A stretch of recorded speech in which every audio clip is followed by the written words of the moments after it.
Дөньяда иң матур ил — ул минем туган илем. Дөньяда иң матур тел — ул минем туган телем. Исәнмесез, кадерле дуслар? Мин Казахстаннан, Актүбә шәһәреннән. Безнең татар-башкорт үзәге шатлык һәм татар якшәмбе мәктәбе татарча диктант акциясендә 4нче тапкыр катнаша. Елдан-ел катнашучылар күбәеп бара. Акциядә төрле яшьтә кешеләр катнаша ала. Туган телебезне без хөрмәтлибез, яратабыз, саклыйбыз.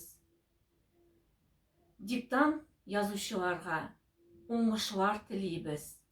26 сентябрьдә сез дә кушылыгыз, көтеп калабыз. Сау булыгыз!